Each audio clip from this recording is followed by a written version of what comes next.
All right, you guys, as you can see by the thumbnail, I'm back with another one like the other one. I know there's a lot of people that want to see me fail right now, but that's not gonna happen. I'm gonna keep doing what I do. For those that follow me and those that support me, I appreciate you guys, and I'm gonna keep doing what I do. So I titled this next story, Florencia Purges one of its own leaders, and I'm sure you guys already know who I'm talking about, because by the time I put this video out, you guys will already have heard a lot of information about the recent shooting of Juan Garcia, Topo from Florencia. Anyways, there's a couple of stories that I want to get into, so without further ado, let me just jump straight into this one. Opposed to always trying to be the first one to drop exclusive content on YouTube, I like to do my background and research first so that I can give you guys some of the details that other content creators haven't delivered. Or at the very least, to at least know what I'm talking about, instead of always acting like I have all these inside resources and contacts that are always feeding me information.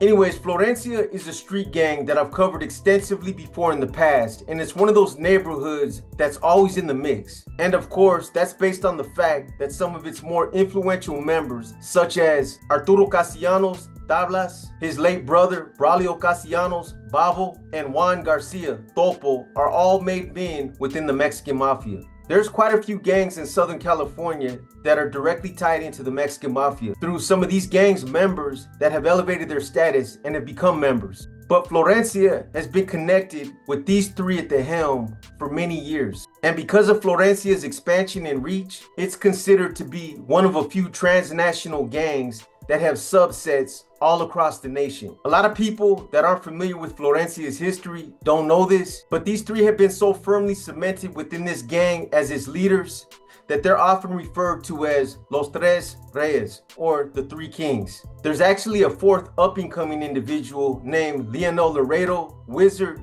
who has also garnered a lot of influence and respect within Florencia as well. But up until recently, he's been a low-profile type of individual that's always stayed back in the shadows. Currently, he's incarcerated in federal prison at USP Beaumont. Recently, he was indicted with a handful of other Florencia gang members on a litany of federal charges that included sending a couple of people to Brazil. Some of these guys that were the face of this indictment include Jonathan Reyes, Creeper, Oscar Hernandez, Drew, Hugo Pineda, Menace, and Celerino Jeremio Busy, who was identified as being one of their leaders. So for all you historian sticklers that look for the who, why, when, where, how, and what, in 1984 in San Quentin State Prison, Babo was the first one to be inducted into the Mexican Mafia. And let me just say this about Babo. Although Babo's always been known to be the type of individual who's laid back and easygoing, Babo had a fierce violent streak during his younger years, and he proved this on several different occasions. So Tablas, his younger brother, would eventually follow Babo's lead and get inducted into the Mexican Mafia 2 years later in 1986. And a lot of people don't know this about Tablas, but during his first prison stint back in 1982, he actually claimed to be a born-again Christian. It's been said that back then, Tablas would navigate through the yard with a leather-bound Bible, and that he appeared to be as meek as a lamb. Fellow Sureños would refer to him as Brother Art, not because they saw potential in him as a hardcore convict, but more so because of the monkish qualities he displayed. But Tablas looked up to his older brother Babo, and his influence was obviously rooted a lot deeper than the gospel. Throughout the years, Tablas has always kept his head down and has very rarely got caught up in the controversy, the political strife, or the messy politics. He's a sharp, shrewd, intellectual guy who only flexed his power when he absolutely needed to. Unlike a lot of Mexican Mafia members who get caught up in power struggles, unsanctioned money grabs, or political infighting, Tablas concentrated his efforts and all his power on his neighborhood. After all, with Florencia flourishing and remaining fiercely loyal to the Mexican Mafia, Tablas didn't have to expand his reach to other territories in order to sustain financial stability. There's always been enough resources within Florencia, and that's something that's not only worked to his advantage, but it's also worked to Babo's and Topo's as well. So in 2001, Topo got caught up in a federal indictment with Mariano Martinez, Chuy from V&E, Jimmy Sanchez, Smokey from V&E, and several other Mexican Mafia members and associates. He would end up spending the next 17 years in federal prison, and during that time, he continued to build on his name.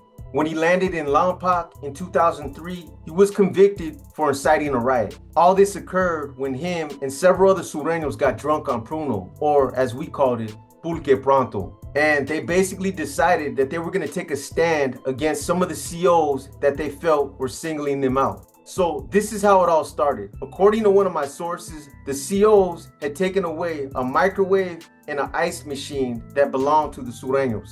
And the reason they apparently did this is because somebody was caught using one of these machines for something they weren't supposed to. But in prison, small luxuries like having cold water and having the ability to zap your food means everything. But this was only part of it. I guess there was a lieutenant that worked in that building that was fixated on keeping the Sureños in check by making sure that their cells were routinely hit, by enforcing policies on them, and always being the one to take away their privileges collectively. The same way he did with the microwave and the ice machine, whenever there was an isolated incident that should have been directed at just one individual. So it started to look like he was making it personal and that he had personal issues with the Sureños in that block. So one day when Topo and some of the other Sureños strained their wine and decided that they were going to go up that day, that they were going to drink their wine, the lieutenant came through with intentions on crashing their party. That lieutenant was in the process of escorting one of the Sureños to his office so that he could perform a breathalyzer test on him. At that point, Topo decided to make a statement by using this lieutenant as an example to any of the other COs that thought about crossing that line and disrespecting his people. So fueled by his own consumption of alcohol and his hatred for law enforcement figures,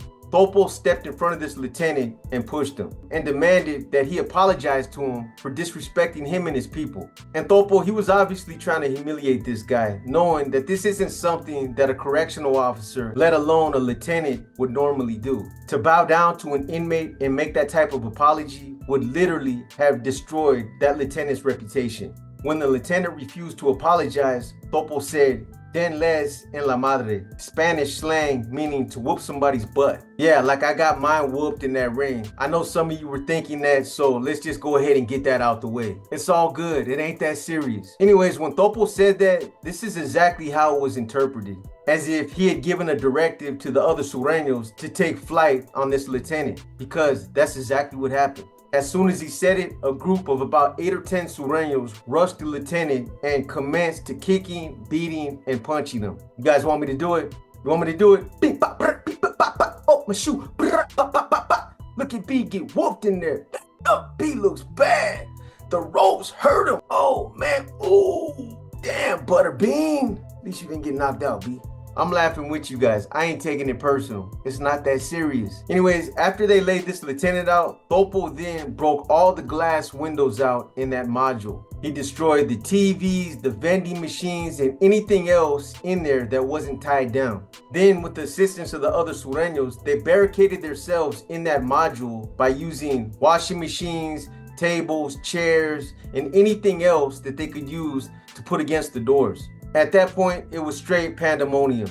Topo even got the fire extinguisher and sprayed that inside one of the officer stations. This riot against the administration was orchestrated and led exclusively by the Sureños. The other inmates, they didn't participate in any of the assaults that were perpetrated against staff, but instead, they led assaults against other inmates who were either targets or who were in protective custody. In the end, after pleading guilty to the crime of rioting in a federal facility, Topo was sentenced in 2005 to an additional 6 years on top of his racketeering term. Those that know Topo refer to him as a charismatic, ruthless leader that rose through the ranks with expeditious speed. His rise through the ranks was marked by bold moves and decisive action. Everything he did was calculated and was done with precision. On the streets, younger Florencianos talked about him with a mix of awe and trepidation. He was also known for his street smarts and his unwavering ambition. Topo had real aspirations about taking Florencia to new heights, and this is something that he truly invested himself in. He had a real affinity for Florencia, but his vision wasn't shared by everyone. When is it ever? Some actually considered him to be a radical in his beliefs, and they believed that he had self-serving aspirations to become a dictator for Florencia. He was probably similar to what Smiley from Salinas was to the NF. But even Topo didn't see the flaws in his plan and how this might create discord with Tablas. So everything started going wayside with the passing of Tablas's older brother, Babo. Babo was a lot more laid back than Tablas, and most people would agree that Babo was arguably the true power behind Florencia. He was charismatic, intelligent, extremely loyal, and devoted to his roots. Then when it came to the Mexican Mafia, he was a pragmatic troubleshooter. He'd rather invest himself in fixing and salvaging something opposed to leaving it broken and removing it altogether. Babo was also the cohesion that kept these three together. And when he passed, it created a lot of open-ended questions about the direction of Florencia's future. Who was going to take over Babo's crews? How they were now going to allocate the finances between him and Tablas? Who was going to hold the power to administrate executive decisions, etc., etc. So I know a lot of you probably heard about this, but when Babo passed, he left behind a self-imposed proclamation that some referred to as a manifesto. It was basically a detailed list of all the things he felt was wrong with the Mexican Mafia. One of the first things that he delved off into was what happened in 2015. This is when the Mexican Mafia and some of the other criminal organizations underwent a seismic shift, prompted by protests, federal rulings, hunger strikes, led in part by his younger brother Tablas. CDCR transferred out all the inmates it was holding in Pelican Bay and Corcoran under its indeterminate gang validation policies. After several decades of being warehoused in the shoes, gang leaders, gang members, and their associates were finally allowed to go back out to the general population mainlands. But according to Babo, this set off huge land grabs across the board.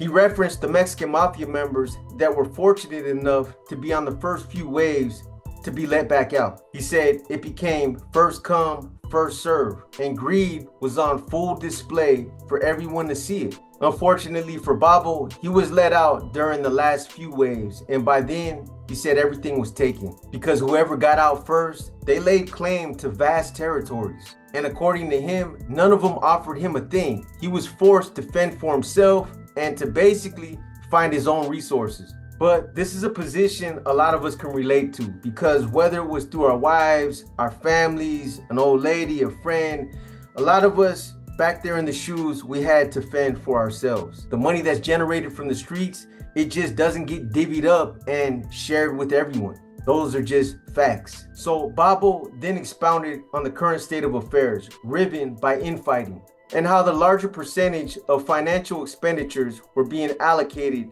to just a select few. He said this created small pockets of division, and this separation was all premised on individual self-interest. Next, he also criticized the Mexican Mafia's lack of a traditional hierarchy, a pecking order at the apex, or an established leadership body that most criminal organizations answer to. And he emphasized that decisions are supposed to be predicated by consensus. One man, one vote, which he explained wasn't working. And then he gave an example of why this wasn't working. He said because there were small groups of members that were forming coalitions to manipulate and sway the results. The way the Mexican Mafia coordinates its voting system is through a concerted effort of contraband cell phones. The ranking members will get on a conference call and will hold a vote concerning fundamental or key issues. And this is supposed to be a fair and impartial process where each member is afforded a single vote. At that point, the process, it works like it's supposed to. But here's another example of dirty politics and how it's manipulated. Let's say you have a group of like-minded members who are all pushing for the same outcome, the same objective, but they end up getting outvoted. What this coalition of members will do to manipulate the vote is to call for another conference call a week later, but this time they'll purposely stack the deck by leaving those brothers out who voted against them, thus controlling the outcome of the vote. And this is critical when it concerns someone's status or them possibly getting sent to Brazil. Next, he criticized this very process in which a member is placed in bad standings. He said, after lining up a vote to put a member in bad standings, meaning to strip him of his authority and his sources of revenue, these voting blocks will decide what's going to happen and when. They know who's holding that brother's assets, and when that happens, they go collect. When it benefits certain people and is highly beneficial to take control of vast territories that were being held by someone in trouble, and it becomes clear that this individual was keeping large amounts of those finances for himself, then it obviously inclines the powers to be to clip his wings and to send this individual to Brazil. It's as simple as that. You know, this actually sounds like deja vu with respects to Güero Verde from Verdugo. Several members were gunning for the lucrative territory that he was overseeing in the San Fernando Valley. And when he was taken out, that territory was divvied up.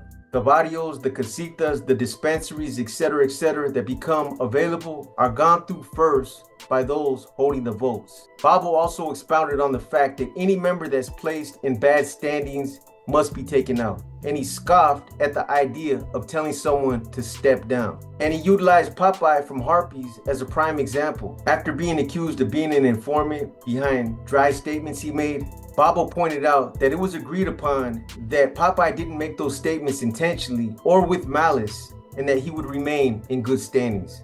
However, this vote became the product of manipulation by a group of brothers who formed a coalition. They all stood to gain from Popeye's demise based on the vast amount of territories and resources he was holding. But others that knew this, they just looked the other way. But this was during the initial vote. And then later, another vote was convened by that same group that wanted to see Popeye go. And of course, they controlled the vote by leaving out the members who voted to keep Popeye in good standings. And finally, Babo made it clear that he was trying to advocate for the Mexican mafia to go back to its old way of doing business. That new territory be parceled out equally, and that furthermore, that these territories be kept track of by a designated body so as to avoid the infighting or brothers from bumping heads when there's inadvertent crossover. What I mean by crossover is, let's say you have two Mexican mafia members that get out to the same area. Let's just say San Bernardino County. One comes from D facility, one comes from C facility. Let's just say they don't have an opportunity to communicate before these guys parole. Well, both of them get out thinking that they're running San Bernardino County, and eventually they're gonna bump heads. That's crossover. So even though Babo had passed, his influence was still effective through his manifesto, and it was almost like he was still talking from his grave. And whether or not it was by coincidence or spurned by Babo's writings, several major changes were implemented within the Mexican mafia after that manifesto was discovered. You know, the one thing that's never been clear to me is what Tablas's position was with respects to that manifesto, whether he was for it or against it. He's always been extremely loyal to Babo, but whether or not that trumps his loyalty to the Mexican mafia is something I obviously don't know. You know, Tablas, he's always been one of those types of Mexican mafia members that stays off the radar, and he doesn't draw a lot of attention to himself. He has a mystique about him that makes him different.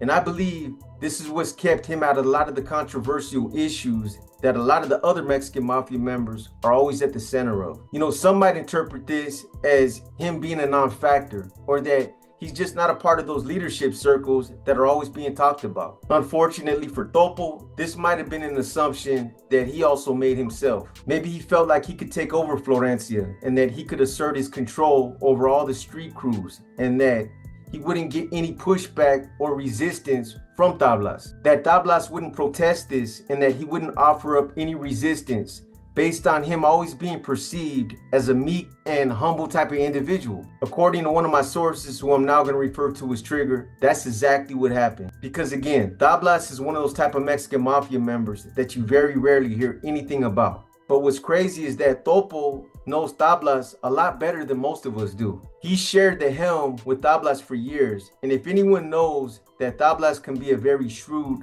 cutthroat type of individual, Topo should know this himself. But this is what happens when you're dealing with clavo, money, and politics. Financial gain will cause you to lose sight of things like your better judgment, or just being practical about some of the moves you make. So in 2013, Tablas, along with 3 others, became the 4 faces from different races and different geographical areas from the state of California. These 4 basically volunteered to become the 4 representatives of the Short Corridor Collective. And together they grabbed headlines for being 4 prisoners' rights representatives that led to statewide hunger strikes. The only other time that Tablas drew the ire of law enforcement scrutiny is when he allegedly triggered a race war in the Firestone, Florence neighborhood with the African Americans. And this was supposedly set off by a group of Florencia gang members that got jacked by some Crips for an undisclosed amount of clavo. When Tablas heard about this, he put a green light on any and all African Americans that were caught within the boundaries of the Firestone, Florence neighborhood. And like most gang wars, unfortunately for most of the people that got victimized in this conflict, they weren't even gang members and had nothing to do with the initial incident. However, Tablas, he called for a complete purging of all African Americans. He didn't want them living or coexisting in that area. And this is probably the most radical move he's made as a Mexican Mafia member. But on the flip side, I'm sure he probably felt like he had to do something because Florencia's reputation was definitely on the line. It was on the line and it hung in the balance. And as their de facto leader, he had to do something. And this is probably when Tablas became recognized as not only one of the 4 representatives of the Short Corridor Collective, but also as a member of the Mexican Mafia.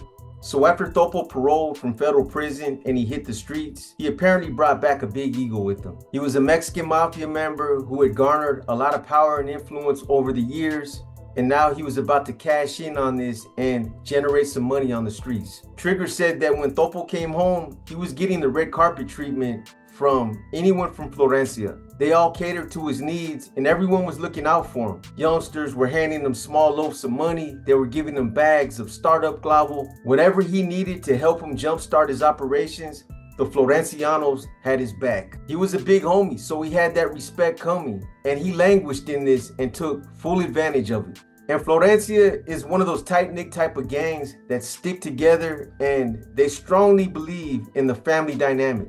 The women, the kids, they all get together and hold formal gatherings, fully embracing everyone from Florencia. So they all know each other and they're all closely tied in. But while Topo was in prison, Tablas had spent years building his influence within Florencia. On the streets, he was spoken about as if he was a modern day god. And he solidified and built on that respect by giving back to his neighborhood. Not only that, but it's not a secret that Tablas and Babo held Florencia down and made sure that they didn't fall victim to nefarious politics, that they weren't double and triple taxed, and that they didn't get a bad look from the Mexican Mafia. And this was something that Florencia was well aware of. I believe at some point, law enforcement even got a hold of some of Tablas's policies that they found somewhere out there on the streets. And Tablas had even alluded to this in those policies.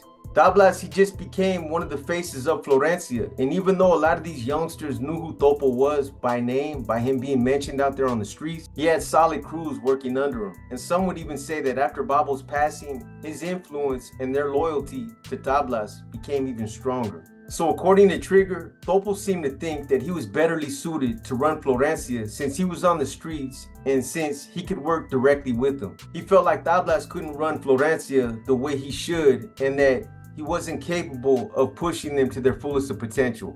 Like there was a lot of money being left on the table and this was Tablas's fault. You know, the other thing that's crazy is that Topo seemed to think that he was entitled to take over Babo's cut, and that his dispensaries, his casitas, and all his street crews were up for grabs. And I don't know why he thought this, because Topo, he's always been talked about as if he was a very sharp individual. But it's just kind of crazy how he thought he had first dibs over Babo's younger blood brother, Tablas. So this is when Topo started to make his move. After he hit the streets, he started doing all his grunt work and he started asserting his influence every opportunity he got. At some point, he even started surrounding himself with a small entourage or a security detail. Trigger said to him, it looked more like this was for Topo's ego than it was for his own personal security. He basked in that kind of attention and it was obvious. So this is when Topo muddied the waters and made one of his biggest mistakes. Trigger said that Topo and a couple of his boys ended up robbing a couple of individuals from Florencia in his own neighborhood. Trigger also said that he didn't think Topo knew that these individuals were under Tablas's control, but that once he found out,